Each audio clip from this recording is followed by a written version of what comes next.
हाँ बच्चों, आवाज आ रही है?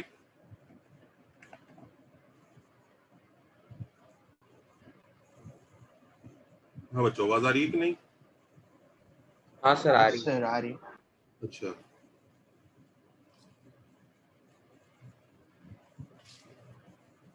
ठीक है बच्चों। तो हमने लास्ट लेक्चर में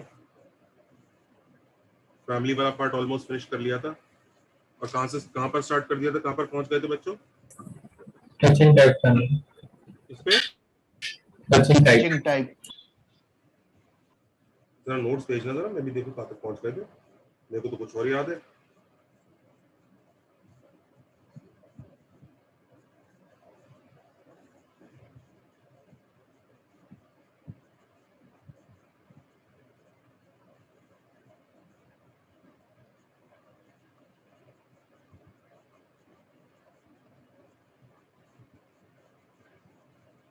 सर भेज दिए मैंने ग्रुप पर।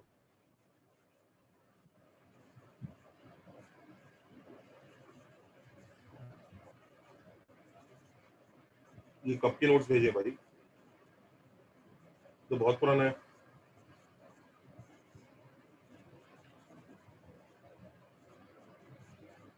नोट्स भेजो भाई लास्ट लेक्चर के।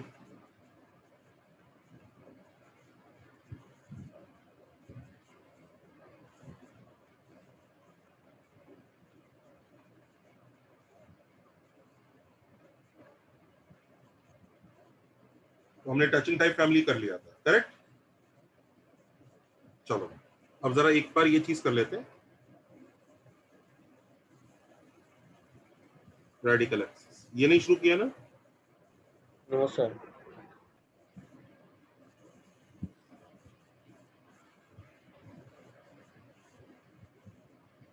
बच्चों देखो, रेडिकल एक्सिस क्या होता है, देखो s minus s dash equal to 0 is called radical axis.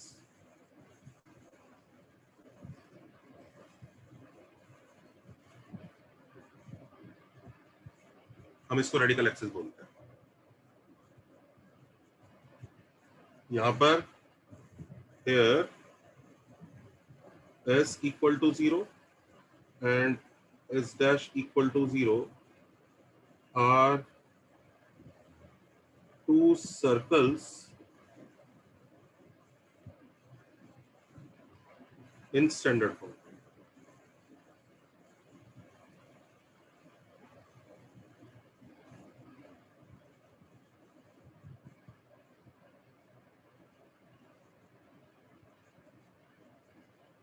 Now some people who are studying will surely ask me one question. क्या क्वेश्चन पूछेंगे? कोई बच्चा? कॉमन कॉर्ड है ये तो। Common cord. Very good. खटाक से कुछ बच्चों ने बोला कि सर ये तो कॉमन कॉर्ड होता था, कि रेडिकल एक्सिस कहाँ से हो गया? तो उसका रीजन बताता हूँ बच्चों, क्या चक्कर है ये कॉमन कॉर्ड ही रेडिकल एक्सिस का क्या है कहानी। जब दो सर्कल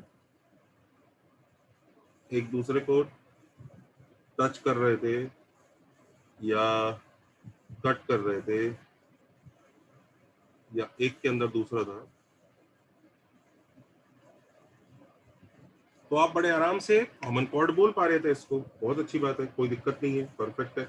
यहाँ पर ये लाइन आता है, याद आ रहा है बच्चों? ये ब्लू लाइन होता है। हाँ सर। यहाँ पर ये लाइन होता है और यहाँ पर ये टेंजेंट होता है। Do you remember all this? ये पढ़ा है ना हमने? Yes sir. Yes sir. And we were very happy कि यहाँ परफेक्ट है, s minus s dash equal to 0 से ये लाइन आ गया, कॉमन कॉर्ड है। कभी कभी ये कॉमन टेंजेंट भी है, जो भी है। बट बच्चों सर्कल तो दो ये वाले सिनेरियो में भी होंगे ना। ये देखो, can you see this scenario? Yes sir. और देखो सर्कल ये सिनेरियो में भी होंगे। तो भी तो जब आप एक सर्कल में से दूसरा सर्कल सब्ट्रैक्ट करोगे, एक लाइन आएगा ही आएगा ना। हाँ सर। तब उसे कॉमन कॉर्ड बोल पाएंगे जब सर्कल ही कट नहीं कर रहे। No sir. तुमको बात समझ में आ रहा है कि देखो रेडिकल एक्सिस मतलब ये जो तीन केसेस हैं इनको कॉमन कॉर्ड भी बोलते हैं, इनमें से दो को कॉमन टेंजेंट भी बोलते हैं, और ये रेडिकल एक्सिस भी है। मतलब रेडिकल एक्सिस सुपरसेट है, रेडिकल एक्सिस इनका बाप है। कॉमन कॉर्ड खुद ही रेडिकल एक्सिस है, कॉमन कॉर्ड खुद रेडिकल एक्सिस का स्पेशल केस है। अब यहाँ पर भी कुछ बनेगा ना डायग्राम, वो किधर बनेगा, क्या बनेगा।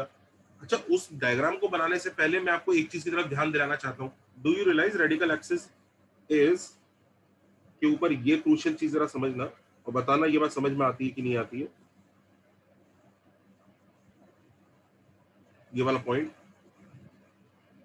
जब सर्कल्स को सब्ट्रैक्ट करोगे तो तुम्हें समझ में आ रहा है बच्चों, एक्स स्क्वायर और वाई स्क्वायर का टर्म कट जाएगा।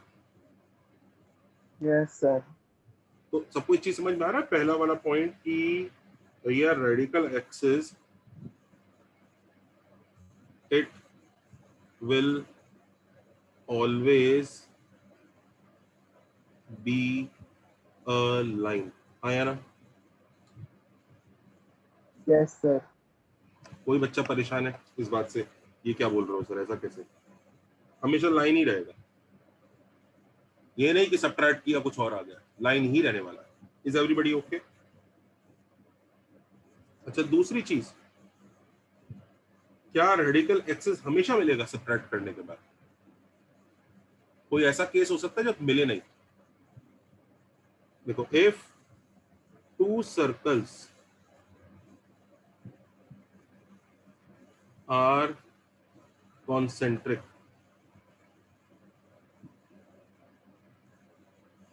they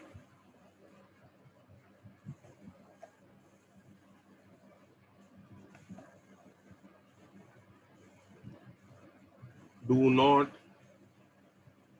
have a radical axis। इसका रीजन बताना बच्चों, ऐसा क्यों, ऐसा क्यों? सर कांस्टेंट आ जाएगा उसका सब्ट्रैक्शन। जब आप दोनों सर्कल को सब्ट्रैक्ट करोगे तो देखो एक्स स्क्वायर कट जाएगा, वाई स्क्वायर भी कट जाएगा, और कॉन्सेंट्रिक है तो 2gx और 2fy भी कट जाएगा। कट जाएगा कि नहीं कट जाएगा? Yes. तो बचा क्या, कोई इक्वेशन बचा एक्स और वाई में? कुछ भी बचा? No. तो देखो, they do not have a radical axis. अगर सर्कल कॉन्सेंट्रिक है तो रेडिकल एक्सिस नहीं होगा। उसके अलावा हमेशा एक लाइन आएगा। ये वाले दोनों पॉइंट अच्छे से नोट कर लो, क्रूशियल है। सर हम्म सर कंसेंट्रिक मतलब एक के ऊपर एक ओवरलैप कॉन्सेंट्रिक करेगा का ना? मतलब बेटा ऐसा होता है, ये एक सर्कल और इसी के सेंटर वाला ही एक और सर्कल। Yes sir. यस। ये दोनों सर्कल आपस में कॉन्सेंट्रिक होते हैं, जैसे सर्कल और डायरेक्टर सर्कल होते हैं ना आपस में, वैसे यस सर। ये कॉन्सेंट्रिक।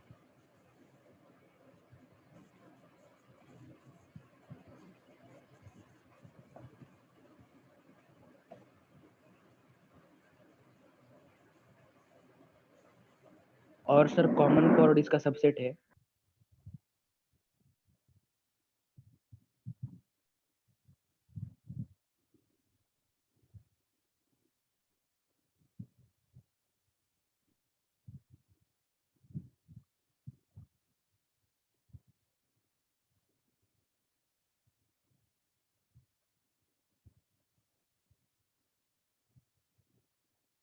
सर तो फर्स्ट केस में लाइन कैसी बनेगी?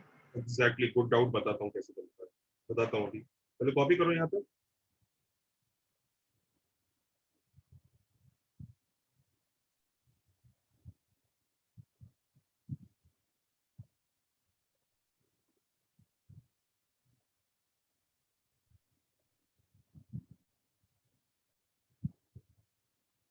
Done sir. वेट सर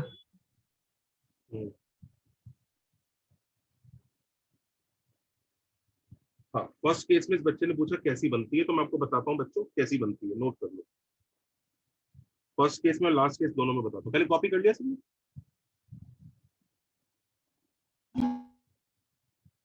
ये देखो, ये ऐसी बनती है, यहाँ बीच में से ऐसे जाती है, और लास्ट केस में इधर इस तरफ की तरफ, जहाँ छोटा वाला सर्कल जिस तरफ होता है ना, उस तरफ जाती है। देख लो,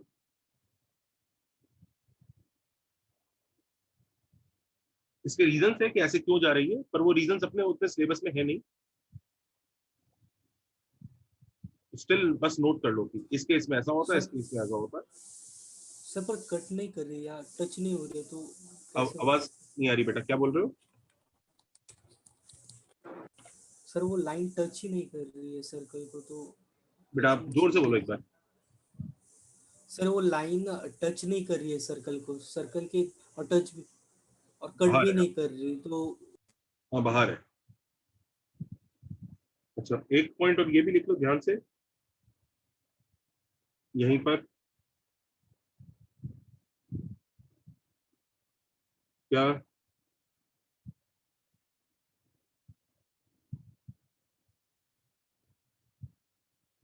common chord itself is a special case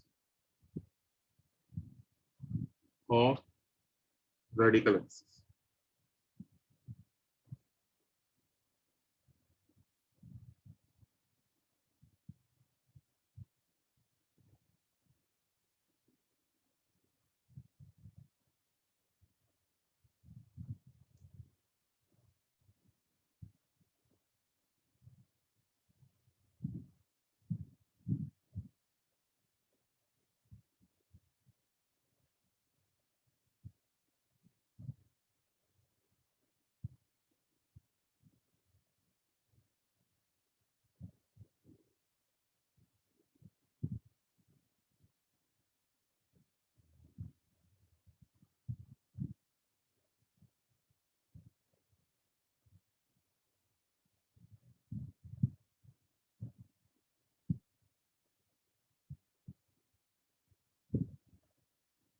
अच्छा एक बार जरा देखो ये वाला डायग्राम, इस डायग्राम को हम 1 बोलते हैं बच्चों।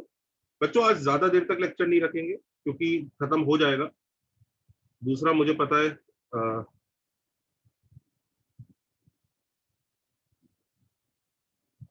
सब बच्चे पार्ट टेस्ट के लिए पढ़ना स्टार्ट कर चुके होंगे, तो अपना आज सर्कल शायद खत्म ही हो जाए बड़ी जल्दी से। देखते हैं, अगर स्पीड अच्छी रही तो खत्म हो जाएगा, नहीं तो फिर ठीक है, देखते हैं क्या करेंगे। एक ऑप्शन ये भी ना थोड़ा एक्सटेंड करके खत्म कर लो, मैंने कहा नहीं एक्सटेंड करने का ऐसा कोई रीजन। हाँ ये दिख रहा है 1 2 3 4 5 ये 5 केसेस है, सबको पता ही इनको हम 5 केसेस बोलते हैं, हाँ या ना बच्चों?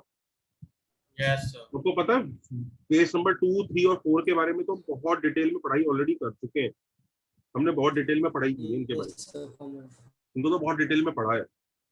इन तीनों के तीनों को कॉमन कॉर्ड बोलते हैं, और इनमें से 2 स्पेशल केसेस को तो इसको तो हम कॉमन टेंजेंट भी बोलते हैं, इसको कौन सा वाला बोलते हैं? डीसीटी बोलते हैं, पता है ना? और इसको टीसीटी भी बोलते हैं। यही थी ना कहानी, तो काफी डिटेल में पढ़ा है सब। टचिंग टाइप फैमिली तक क्रिएट करना सीख गए हम, हाँ या ना? हाँ सर। Yes sir. पर ये केस 1 और केस 5 को कुछ खास ज्यादा डिटेल में नहीं पढ़ा है, तो जरा थोड़ा सा डिटेल में पढ़ लेते, थोड़ा सा, ज्यादा नहीं। ध्यान दीजिए radical axis is not that important for JEE, but है, पढ़ना तो है, उतना करना है इससे क्वेश्चन सारे हो जाए, रिसर्च नहीं करनी। फिर भी अगर किसी को रिसर्च की इच्छा हो तो मैंने एक आध बैच में करा रखा हुआ रिसर्च, वो वीडियो भी आपको भेज दूंगा, लेकिन मेरे हिसाब से रिसर्च की इतनी जरूरत है नहीं, बुकलेट आराम से हो जाए। First and sir, fifth are not radical TCD axis ना? और first and fifth are also radical, DFT ये पांचों के पांचों रेडिकल एक्सिस है, ऑल 5 आर रेडिकल एक्सिस। ये जो लाइन होती है ना बेटा, ध्यान से देखो, ये जो लाइन है ना, ये पांचों केस में रेडिकल एक्सिस कहलाएगी। In all 5 cases this line is called radical axis. Only in 3 special cases it will be called common chord, and only in 1 special case it will be called transverse common tangent, and only in 1 special case it will be called direct common tangent. समझ रहे हो? मतलब सबका superset कौन है, सबका बाप कौन है? Radical axis. उसका बच्चा कौन है? Common chord. मतलब ये इस तरह का सिनेरियो, बच्चों पेज पलट सकता हूँ, यस सर। ये इस तरह का सिनेरियो दोस्तों, ये है रेडिकल एक्सिस,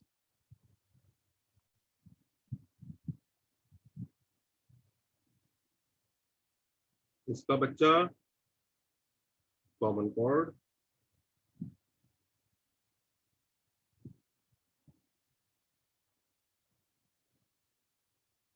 और कॉमन कॉर्ड के अंदर खुद 3 केसेस होते हैं, उनमें से एक केस डीसीटी, एक केस टीसीटी। सर सबको सिनेरियो समझ में आ गया? Yes sir. अगर मैं केस के नंबर डालूं कि कौन सा केस कहाँ पर आता है तो वो केस के नंबर भी डाल सकते हैं। ये देखो, ये केस नंबर 2 है, ये 4 है, ये 3 है, और ये 1 और 5 है। समझ गए सब लोग? देख लो जरा, आराम से देख लो, कोई जल्दबाजी नहीं।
हाँ, अब ये देखो,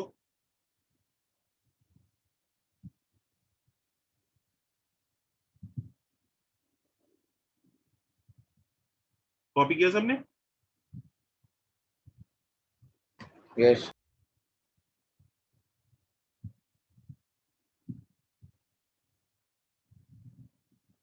Sir, could you go back one page? हाँ जी,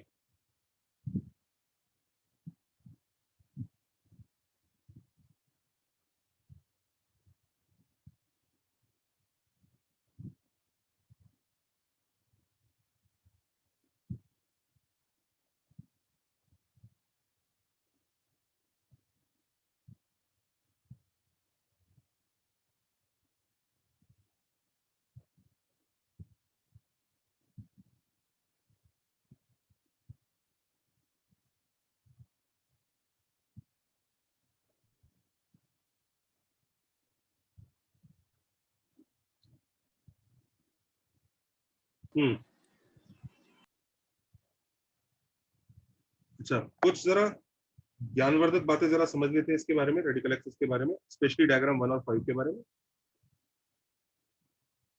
ठीक है, देखो, इन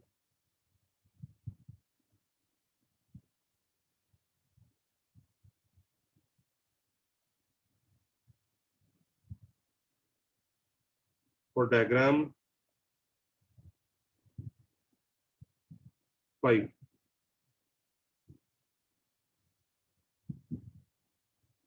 ये लाइन नोट कर लेना कहाँ होती है।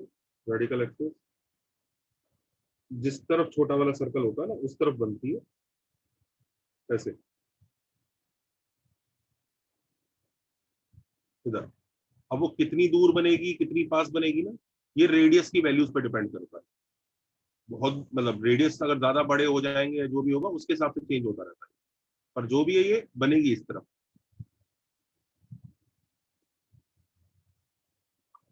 ठीक है,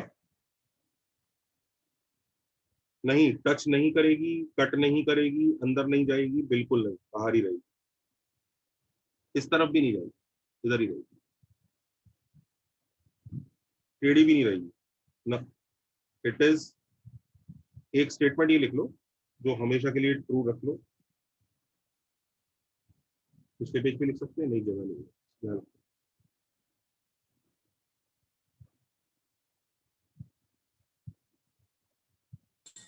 सर फॉर्मूला तो यहाँ पे एस माइनस एस डैश से ही निकली है फॉर्मूला तो ना वही लाइन। आएगी वैसे ही, S minus S dash equal to B आएगी वैसे ही। मैं तो सिर्फ वो बता रहा हूँ कि कैसी दिखेगी उसके बारे में थोड़ा सा एक्सप्लेनेशन दे रहा था, अदरवाइज कुछ नहीं।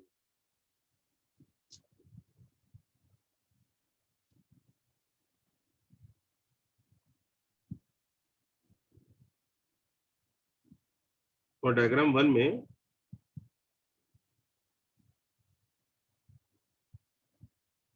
ये दो सर्कल हैं अगर,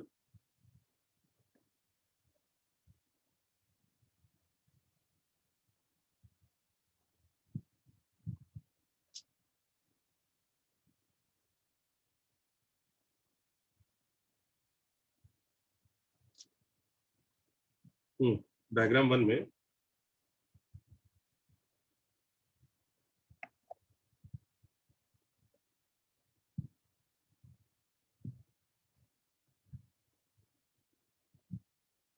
लेट्स से ये दो सर्कल हैं,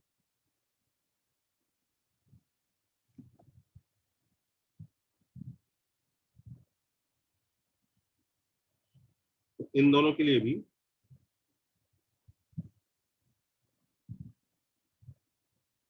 पहली बात, ये जो लाइन होगी इस तरफ नहीं बनेगी, इस तरफ नहीं बनेगी, बीच में से नहीं जाएगी, कट नहीं करेगी, यहाँ पे रहेगी, यहाँ इधर। अब यहाँ पे मतलब किस तरफ, कितना पास कितना दूर, उसको भी जरा समझ लेते हैं बच्चों। सेंटर टू सेंटर अगर हम लाइन बनाते हैं, सेंटर 1 टू सेंटर 2, ये जो लाइन है, ठीक है, यहाँ पर भी सेंटर 1 टू सेंटर 2 पता है लाइन बना सकते हैं। सेंटर 1 इधर होगा, सेंटर 2 इधर होगा, दिख रहे दोनों centres. Yes, sir. Centre 1 to centre 2 ये लाइन बनेगा, दिख रहा है, छोटा सा बनेगा कि नहीं बनेगा? हाँ सर बनेगा। Yes sir. तो एक प्रॉपर्टी तो रेडिकल एक्सिस के पास हमेशा रहती है, जो आप नोट कर लो ध्यान से, वो लाइन जॉइनिंग द सेंटर्स को परपेंडिकुलर होती है। वो प्रॉपर्टी जरा मैं ऊपर लिख रहा हूँ, वो सब बच्चे जरा ध्यान से नोट कर लीजिएगा। क्या है प्रॉपर्टी किसी भी डायग्राम में, फॉर ऑल डायग्राम कुछ ऐसी प्रॉपर्टी है जो हमेशा के लिए वैलिड है, और उसमें मतलब कोई क्या है, लिखो property number 1, radical axis is perpendicular to line joining the centres. सबको बात समझ में आ रही है क्या कह रहा हूँ? हाँ मैं Yes. लिख लीजिए, radical axis is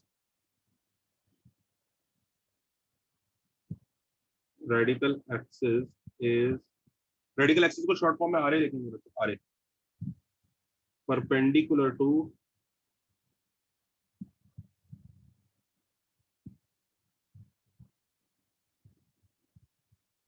line, LJC लिखूंगा उसको, लाइन जॉइनिंग सेंटर्स को, एलजेसी। Do you understand?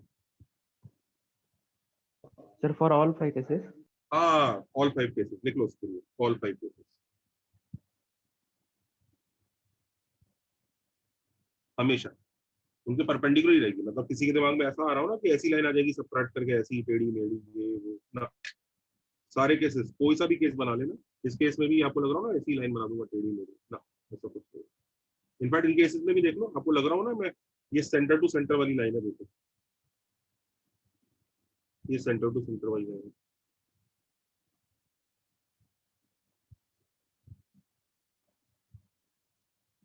इसके परपेंडिकुलर रहेगी रहेगी। दिख रहा है सबको?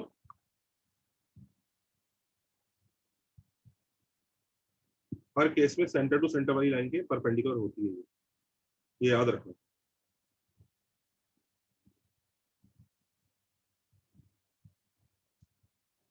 दूसरी चीज,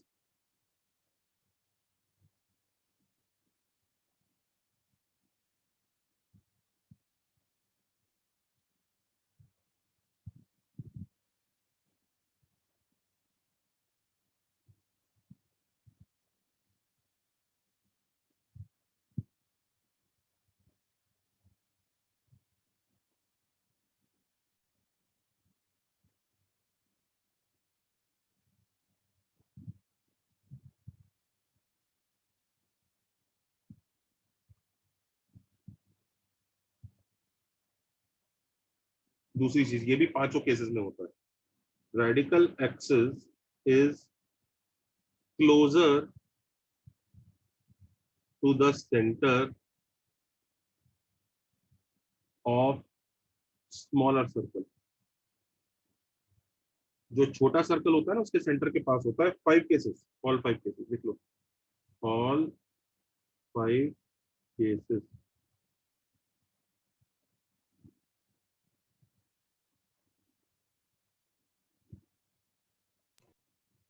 All 5 cases. तुम देख लो यहाँ पर भी छोटे वाले सर्कल के सेंटर के पास है, दिख रहा है? Can you see this? Yes, sir. सारे केसेस में छोटे वाले सर्कल के सेंटर के पास होता है। इधर भी छोटे वाले के सेंटर के पास होता है, बड़े के दूर होता है। इधर तो देखो, इधर दिख ही रहा है छोटे वाले के पास है, इधर भी दिख रहा है छोटे वाले के पास है, इधर भी दिख रहा है छोटे वाले के पास है। छोटे वाले के सेंटर के पास होता है, लिख लीजिए।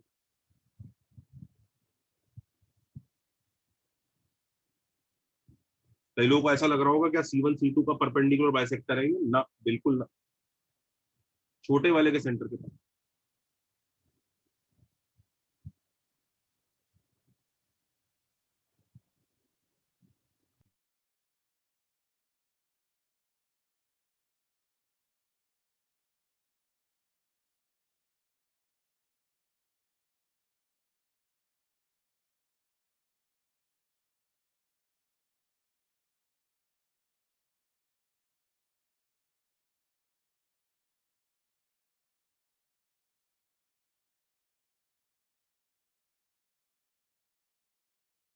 सर इसका मतलब सॉल्विंग हम लोग नॉर्मली करते हैं ना?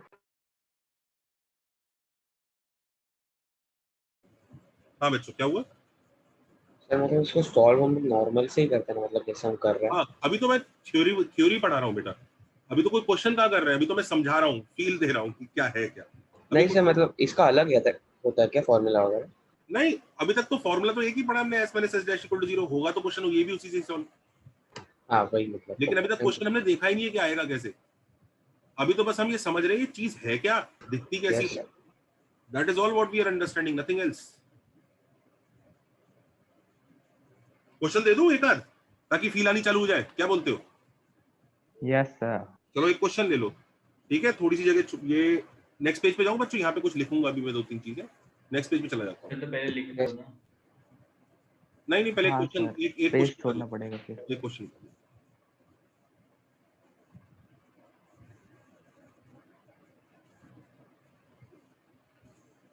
क्वेश्चन लिखो।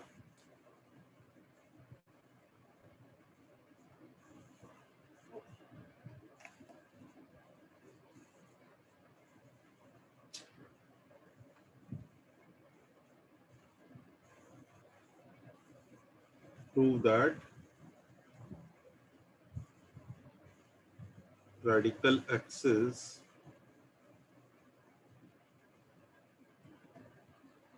is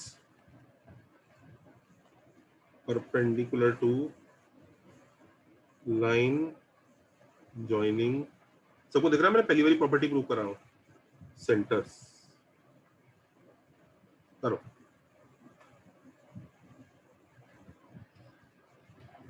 करो चलो ये वाला। है ना, पढ़ेंगे। हम्म, We have to take 5 cases. Not required.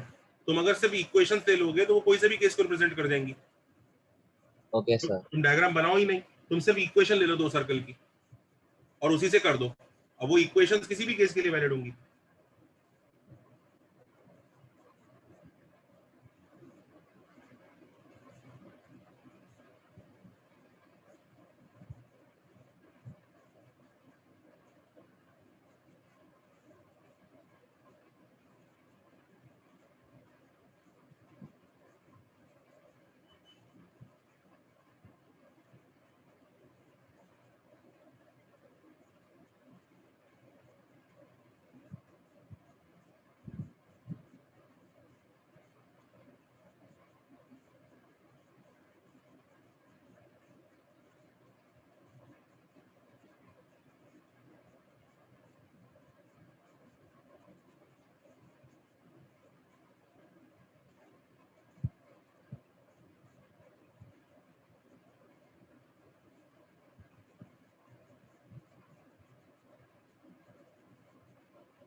हुआ बच्चों? Yes. Yes sir. कुछ दिमाग तो लगाना ही नहीं है इस क्वेश्चन में, 2 सर्कल अज्यूम कर लो, हमें नहीं पता कौन सा केस है, बस वो 2 सर्कल है।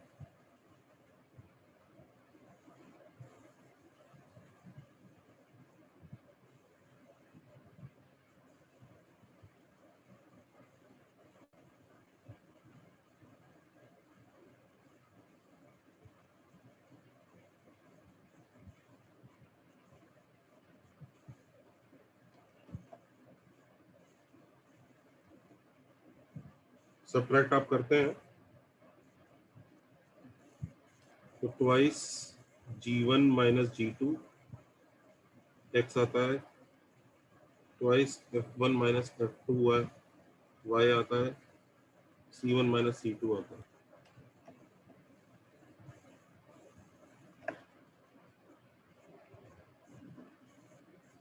तो इसकी स्लोप कितनी आती है?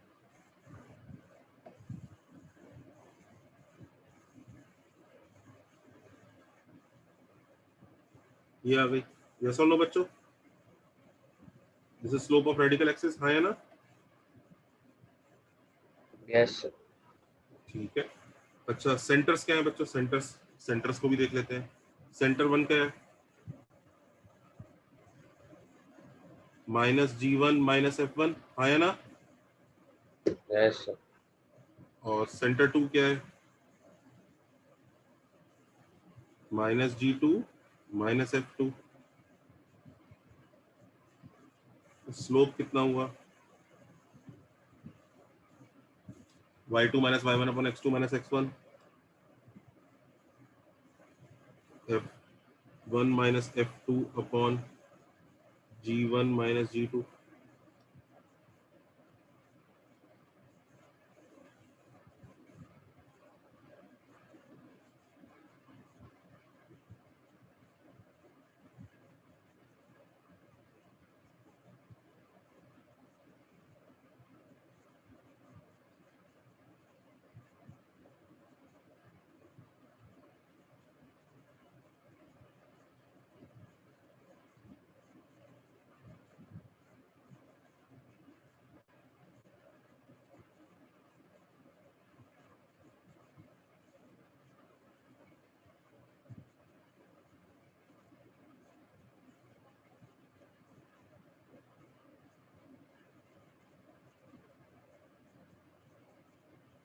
बच्चों क्या आ रहा है product of slopes? -1.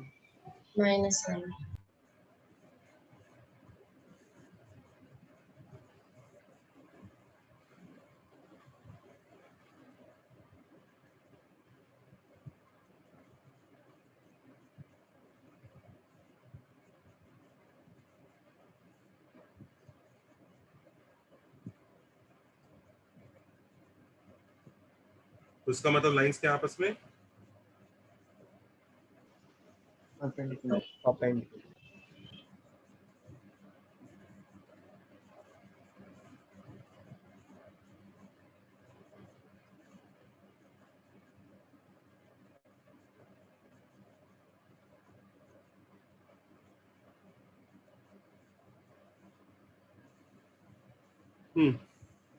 m1 m2 minus 1 आ गया तो परपेंडिकुलर हो गया। सबको समझ में आ गया? प्रूफ हो गया कि नहीं? आया ना? यस। चलो एक और क्वेश्चन देता हूं ताकि फील आ जाए। नेक्स्ट क्वेश्चन दो। हाँ सर। ये देखो, ये लिखो। सर एक सेकंड वो ये लो, वापस आ- आराम से कर लो, आराम से। मुझे भी पता है कि सब बच्चे भी सर्कल्स पे शायद थोड़ी कम मेहनत कर रहे होंगे इस वक्त। कर लो, कोई दिक्कत नहीं है। टेस्ट वेस्ट की तैयारी चालू करेंगे, अब प्लानिंग करेंगे बच्चे। वैसे ऐसी कुछ जल्दी नहीं है, आराम से कर लो। अपना सिलेबस वैसे भी अच्छी स्पीड में हो गया है। सर अभी हम लोग का सिलेबस मतलब ट्रैक पे है सर। हाँ, अब अगला पैराबोला चैप्टर स्टार्ट होगा, वो तो बहुत ही छोटा सा है, 4-5 लेक्चर में ही खट करके निपट जाएगा और बहुत ज्यादा इजी भी है। तो कॉन्फिडेंस भी एकदम अच्छे से होगा बच्चों का। 4-5 लेक्चर ही जैसे रेडिकल एक्सिस और कितने टॉपिक बाकी और रेडिकल एक्सिस अकेला लास्ट टॉपिक है बेटा। अगर हम उसको थोड़ा सा लेक्चर एक्सटेंड कर देते तो आज खत्म हो जाता, लेकिन ऐसी कोई जल्दबाजी नहीं है, नेक्स्ट लेक्चर तक भी कर सकते हैं या जो भी है, it's not a big deal. यही है लास्ट टॉपिक इस चैप्टर। छोटा नहीं है ये टॉपिक, इसी के अंदर ही है एक दो छोटे छोटे टॉपिक। हाँ लिखा सबने? Yes sir. ये लिखो, prove that locus of points which have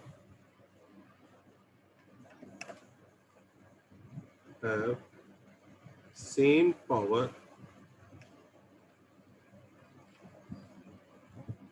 with respect to x square plus y square plus 2g1 to f1y plus c1 equal to 0 and x square plus y square plus 2g2x plus 2f2y plus c2 equal to 0.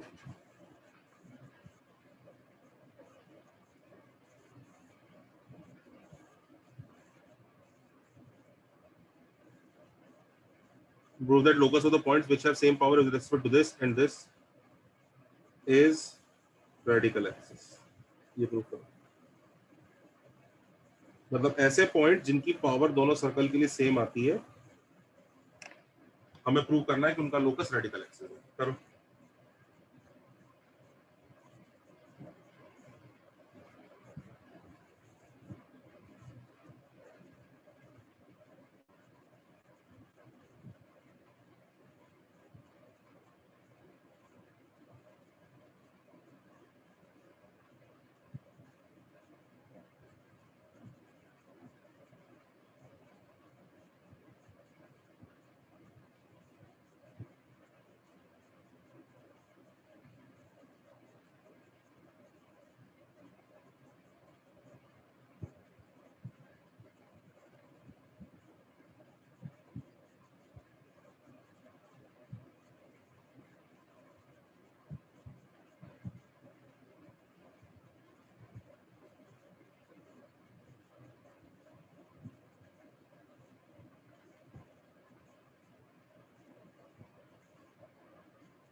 कैसे करेंगे बच्चों?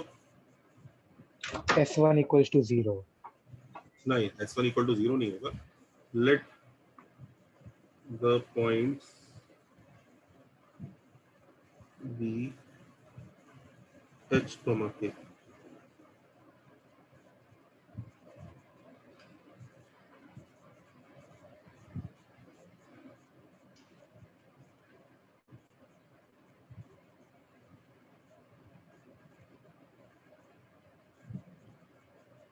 શું કામ ધોવું પડે તારે?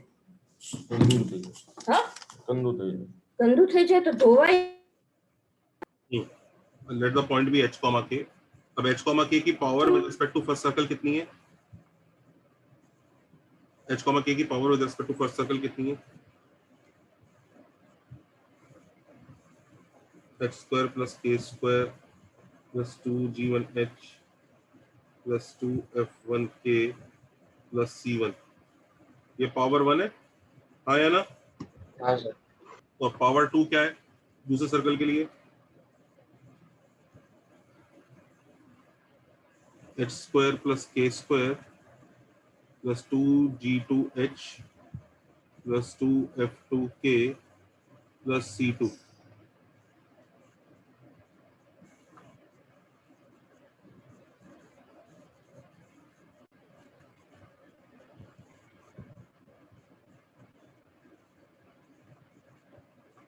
Now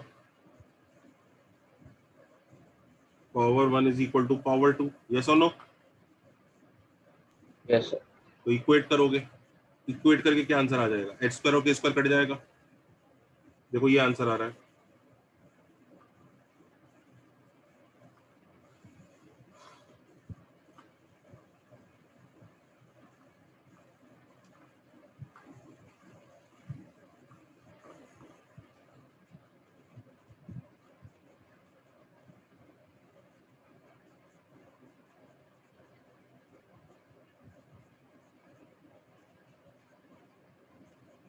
sir आपने h और k equation में कैसे डाला? पावर का मतलब ही वही होता है ना, पॉइंट को सर्कल में डालो. पावर s1 ही होता है ना बेटा. अच्छा पावर वाला. पावर याद आया? Power was s1 only. Yes sir. तो h, k के लिए इधर का s1 और इधर का s1 सेम होना चाहिए. ये है क्वेश्चन. ठीक है, तो इसके लिए s1 और इसके लिए s1 सेम होगा.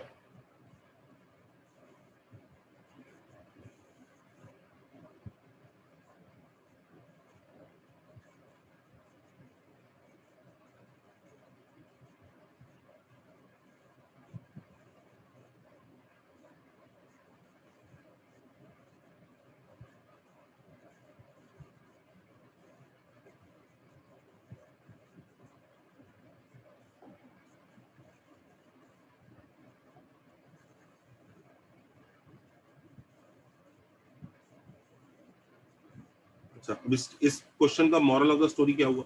इससे हमने क्या प्रूव किया है? देख लो. मॉरल ये प्रूव किया है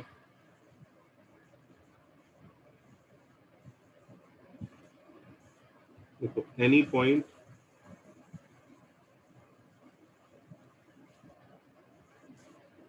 जिसकी सेम पावर होगी दोनों सर्कल के लिए उसको इक्वी पावर बोलेंगे.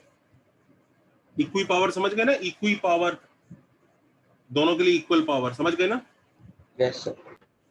Having same power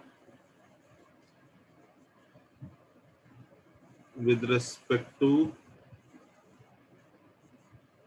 s equal to 0 and s dash equal to 0 lies on radical axis.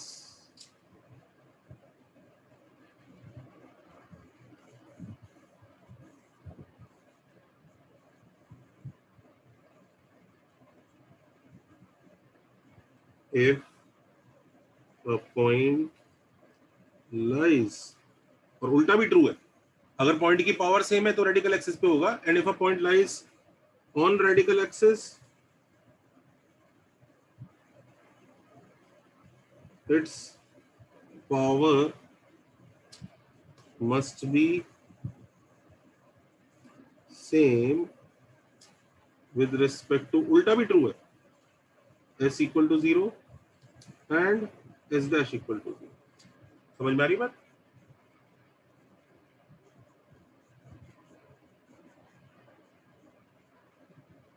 अब देखो ये जो हमने चीज प्रूव करी, इसके इम्प्लीकेशंस कितने अच्छे हैं.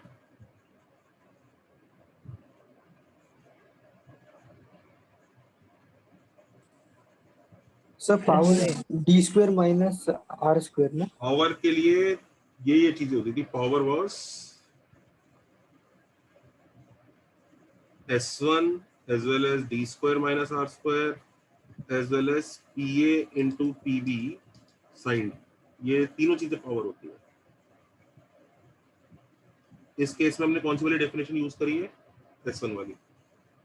ये तीनों चीजों की वैल्यू सेम आती है और तीनों की चीनों को ही पावर कहा जाता है.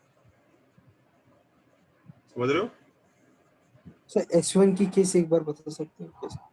ये बच्चे मैंने पावर पढ़ाया कि नहीं पढ़ाया? पढ़ाया था सर. पढ़ाया. मैंने पढ़ा. d square minus r square ये s1 के इक्वल आ जाता है, तो इसलिए s1 और ये सेम है. हाँ सर, हाँ सर. आपने क्वेश्चन दिया था प्रूव दैट का S1. अगर छूट गया है तो बताना, मैं करा देता हूँ फिर से। S1 का ही नाम पावर है, पावर का ही रूट लेते हैं तो लेंथ ऑफ टेंजेंट आ जाता है। S1 equal to T square को ऐसा भी बोल सकते हैं, S into power is equal to T square. S1 की जगह जहां भी S1 लिख रहे हो वहां पावर वर्ड लिख सकते हो। अब पावर लिखना ज्यादा कन्वीनियंट है कि S1 लिखना ज्यादा कन्वीनियंट है, खुद डिसाइड कर लो। जैसे तुम ये S1 बोल देती हो, उसको पावर ही S1 है, S1 ही पावर है। ये सेम चीज के दो अलग अलग नाम है दोस्तों, और कुछ नहीं है, ये सेम चीज के नाम है, पर ये वैल्यू आती है जो इससे भी वही आएगी, इससे भी वही आएगी। ये वैल्यू सर्कल में डाल दो, जो आंसर आता है वही answer T square minus R square से आएगा, वही answer T A minus T B से आएगा। ये तीनों आंसर सेम आएंगे। सर S1 मीन सब्स्टिट्यूट करने के बाद वाली वैल्यू ना? हाँ,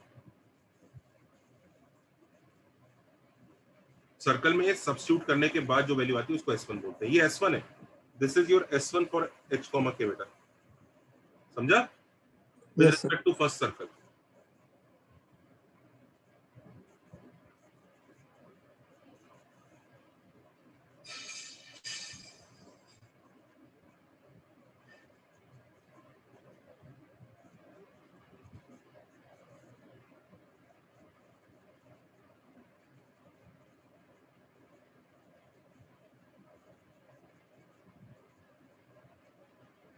सर आप सेकंड पेज पे कुछ पॉइंट्स लिखने वाले थे, आपने स्पेस छोड़ने बोला था।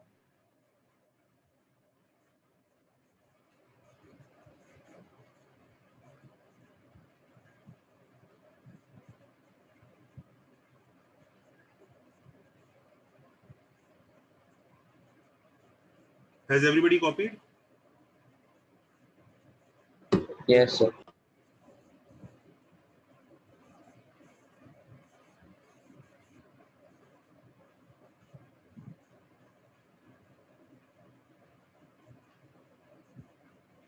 चले आगे। Yes, sir. अच्छा, पता है ये वाली बात से हम लोगों ने क्या साबित किया? हमने एक बहुत क्रूशियल चीज साबित कर दी पिछले वाले से, रूल। और ये रूल कभी ब्रेक नहीं हो सकता। रूल ये है, there are only 3 cases possible for radical axis. पहला केस,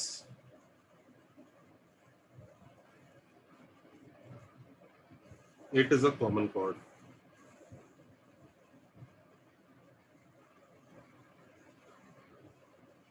या तो कॉमन कॉर्ड होगा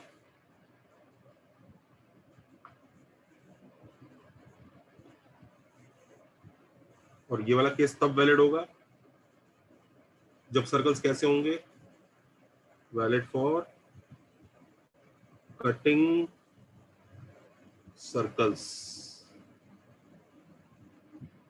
yes or no? Yes. Case 2, it is a common tangent. ये कब के लिए वैलिड होता है, किस केस में? वैलिड फॉर क्या? Touching circle. Valid for touching circle. अरे ये क्या हुआ टैबलेट को?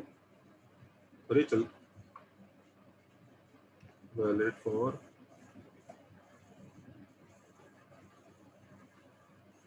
Touching circles.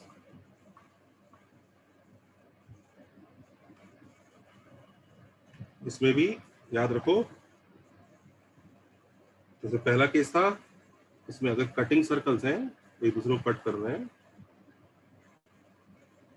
जैसे भी मस्त जैसे कट हो रहा है, तो ये वाला केस है। Everybody knows about this case.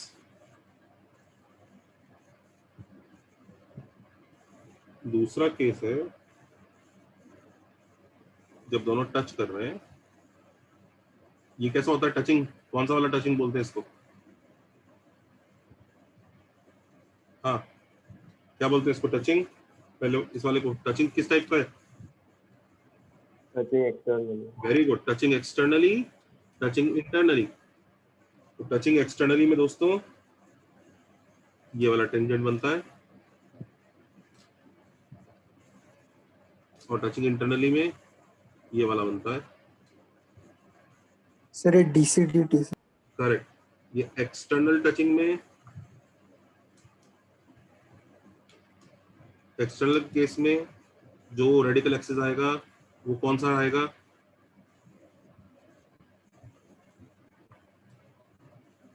External case में बच्चों डीसीटी आएगा, सॉरी टीसीटी, और इंटरनल केस में डीसीटी आएगा। सबको केस 1 केस 2 समझ में आया? Case 3, Yes. केस 3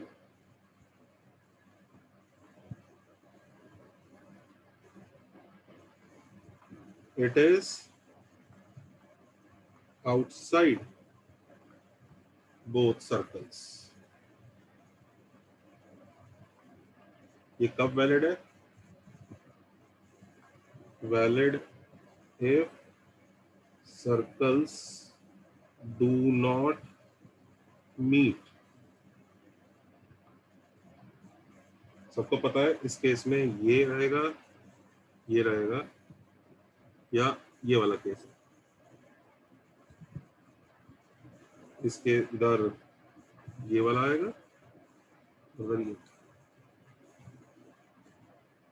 यही 3 केसेस पॉसिबल है। अगर कोई इंसान कोई और केस बनाना चाहता है तो वो फ्रॉड है। जैसे फॉर एग्जांपल एक फ्रॉड केस दिखाता हूं मैं तुम्हें।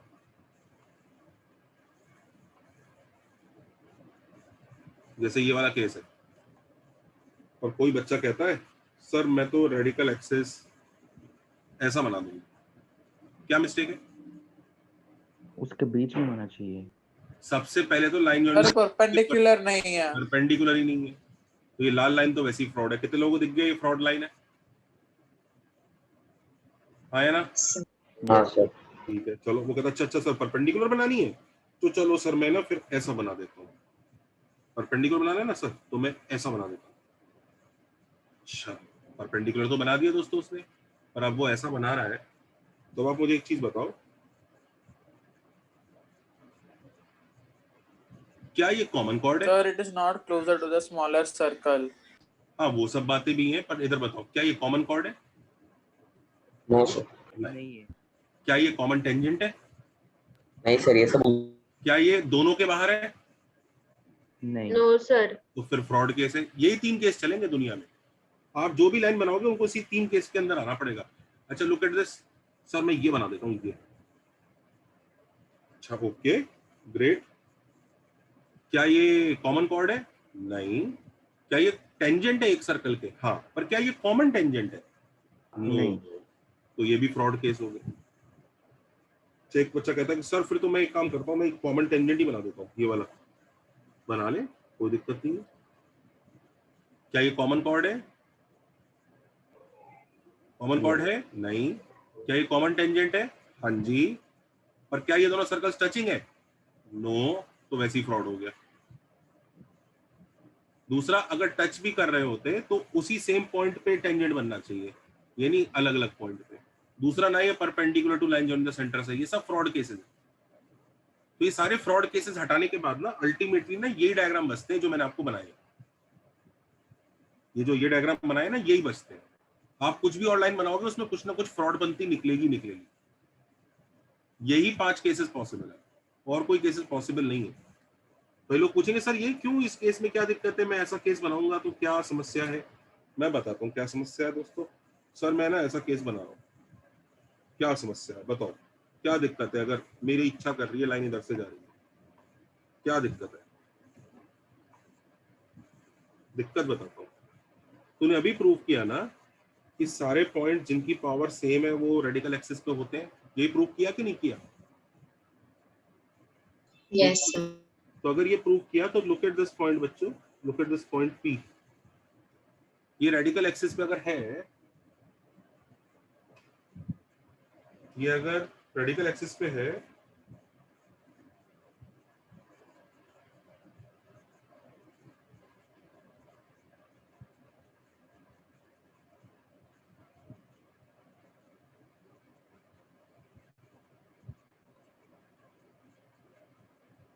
हाँ, तो तुम्हें समझ में आ रहा है, हम ये कहना चाह रहे हैं इसकी पावर दोनों सर्कल के लिए सेम होगी।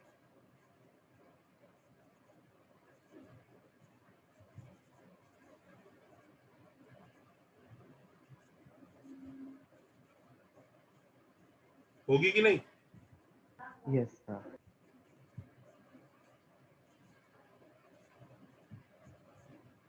होगी ना, यही कहना चाह रहे हैं। पर आप एक चीज बताओ, पॉइंट पी एक सर्कल के अंदर है और एक सर्कल के बाहर है, तो बड़े सर्कल के लिए पावर कैसी आएगी पॉइंट पी की?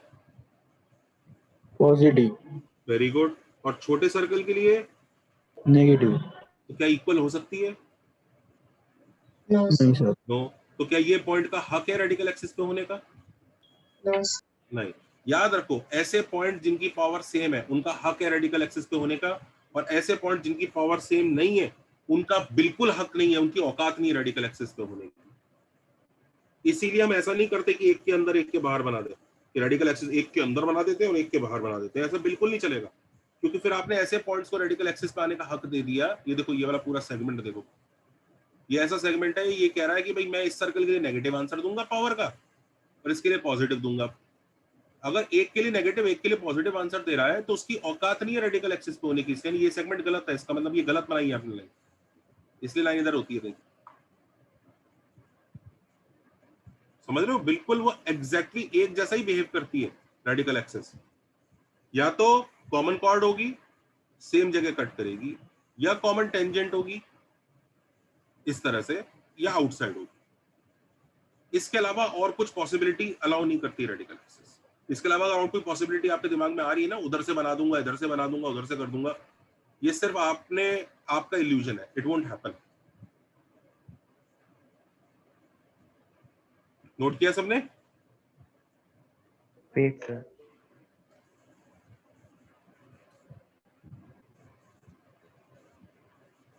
यही 3 केसेस पॉसिबल है, चौथा केस हो ही नहीं सकता। अगर आप कोई चौथा केस इमेजिन कर रहे हैं तो वो आपका अपना चमत्कार है, मैथ्स नहीं है, अलाउ ही नहीं करेगा। कई लोग बोलते हैं सर मैं बनाऊंगा ऐसा चौथा केस। होता, देखो, of course a kid needs to experiment. Sir इसमें ना सर ये क्यों नहीं हो सकता, ये वाला देखो सर, ये वाला, ये देखो सर, दोनों को कट करके जाएंगे। अब इसमें समस्या एक नहीं कई लेवल पे है। पहली समस्या, लुक एट सर्कल के दिस। पास नहीं। हाँ, कई लोग तो ये बोल रहे हैं सर छोटे सर्कल के सेंटर के पास होना चाहिए। अब चलो ठीक है, लुक एट दिस। ये पॉइंट दिख रहा है बच्चों, ये वाला पॉइंट, ये पॉइंट भी दोनों सर्कल पर है कि नहीं? हाँ yes, सर है। तो क्या इस पॉइंट पी की पावर दोनों सर्कल के लिए 0 होगी? Yes sir. भाई कोई पॉइंट अगर सर्कल पे होता है तो उसकी पावर 0 होती है ना? Yes sir. yes, क्या यस इस सर। पॉइंट की पावर दोनों सर्कल के लिए 0 होगी कि नहीं होगी? होगी। तो होगी। क्या इसकी पावर इक्वल हो गई दोनों सर्कल के लिए? इक्वल होगी कि नहीं? हाँ सर। याद रखो, पावर इक्वल हो गई तो वो रेडिकल एक्सिस पे गारंटीड होना चाहिए। तो क्या इस डायग्राम में ये वाला पॉइंट को अपना हक मिल रहा है रेडिकल एक्सिस पे होने का? no, no. ऐसी लुक एट दिस, क्या इस वाले पॉइंट को भी अपना हक मिला रेडिकल एक्सिस पे होने का?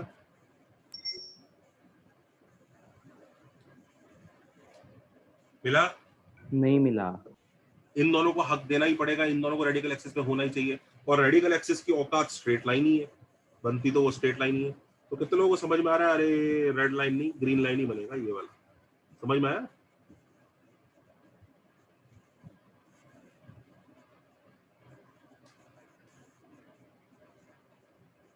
आया ना?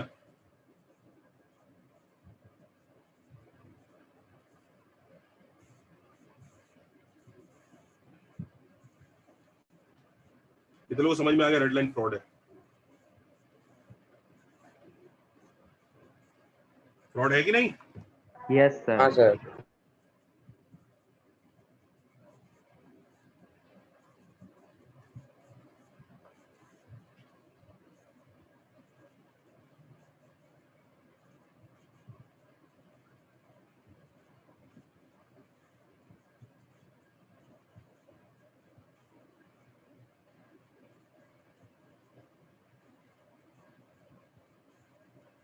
सर पिछले पेज पर जाइए ना।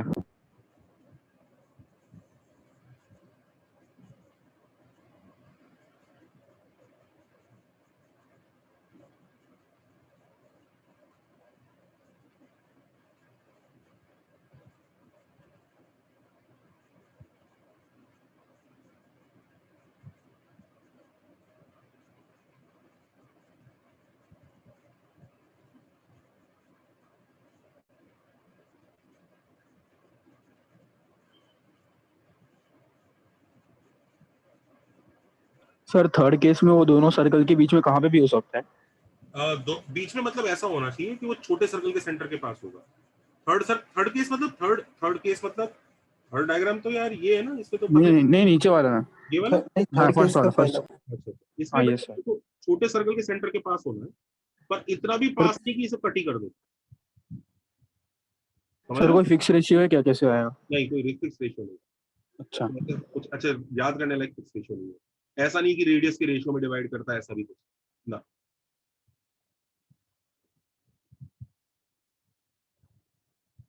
छोटे के सेंटर के पास रहेगा, पर इतना भी नहीं कि ऐसे कट करके पास ही टच ही कर देगा।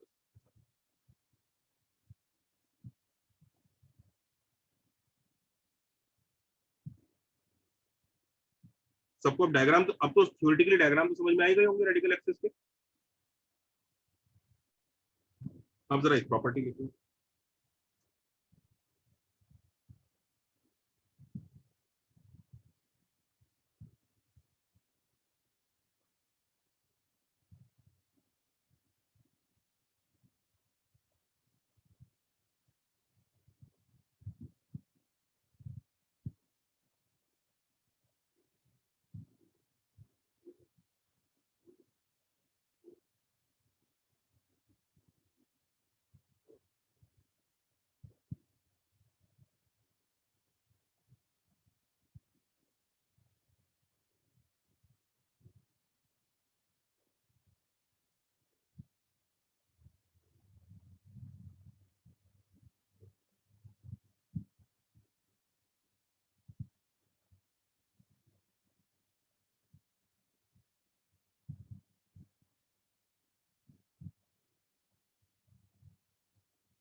डन है बच्चों। अब एक प्रॉपर्टी और लिखो रेडिकल एक्सिस की, ये वाली क्रूशियल प्रॉपर्टी है, देखते हैं कौन बच्चा प्रूव करता है।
क्वेश्चन समझ में आया?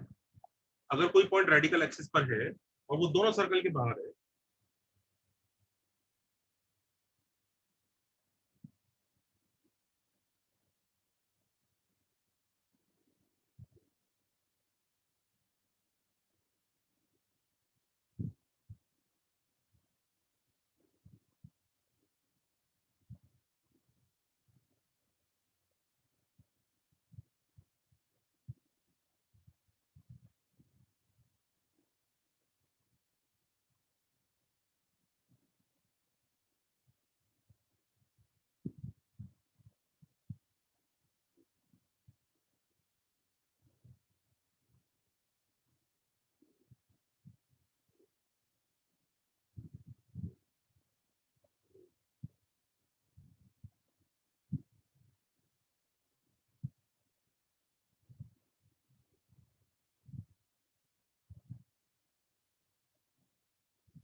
Hello sir. हम्म सर आप जो सेकंड पेज पे आपने स्पेस छोड़ा था ना, वहाँ पे आप अभी कुछ लिखने वाले हो? ये वाला बेटा, ये वाला, सेकंड पेज। ये यहाँ पे आपने वो रेड एरिया में थोड़ा स्पेस। था ना, वहाँ वही आगे वही सब चल रहा है जो मैं यहाँ लिखने वाला था, वो आगे पढ़ा। अच्छा ओके। गुड, अटेंटिव है बच्चा।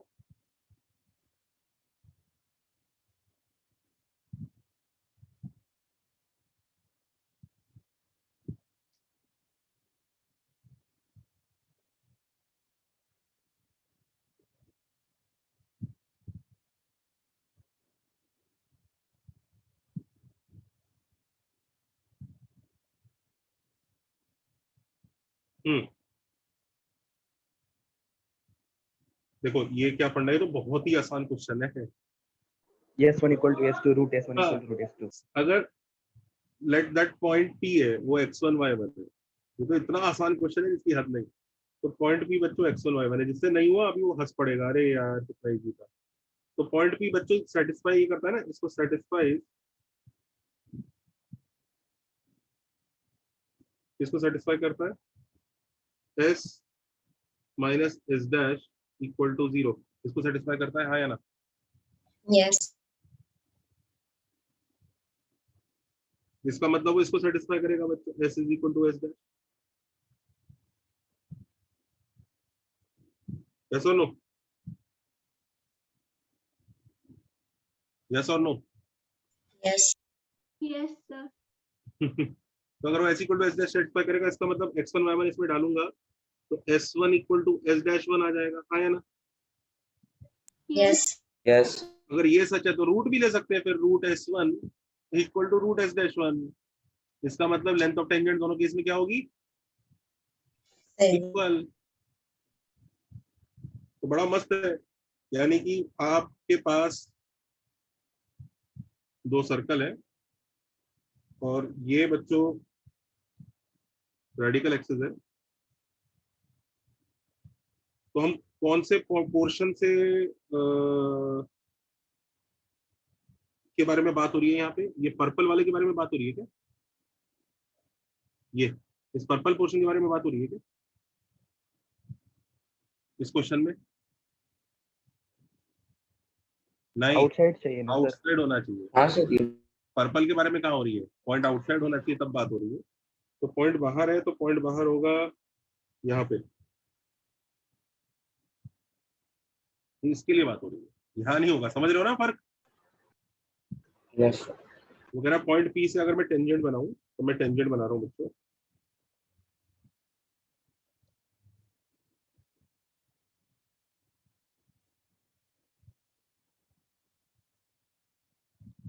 ये और ये इक्वल आया ना?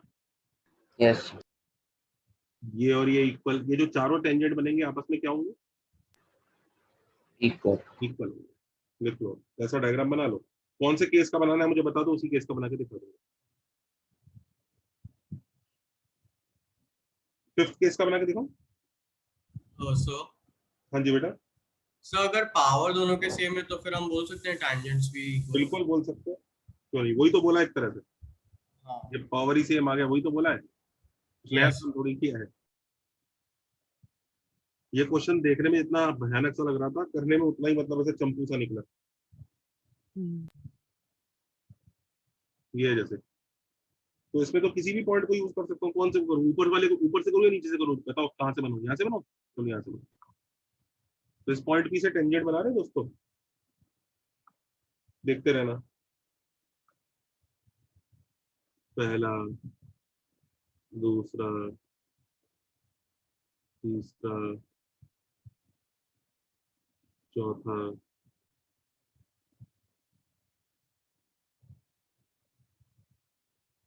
ये चारों के चारों आपस में क्या होंगे? Equal. इक्वल। इक्वल।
सर आपको पॉइंट्स बाद में लिखने वाले हो क्या?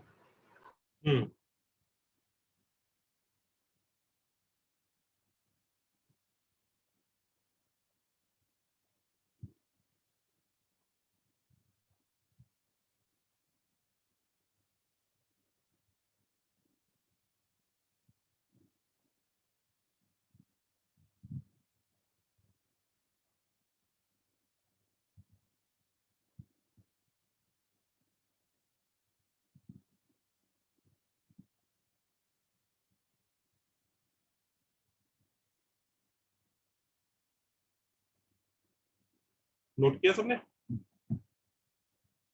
चलो, आई थिंक सबको समझ में आ रहा होगा, कोई दिक्कत नहीं है, लेकिन बस वही है, प्रैक्टिस शायद उतनी नहीं कर पा रहे होंगे।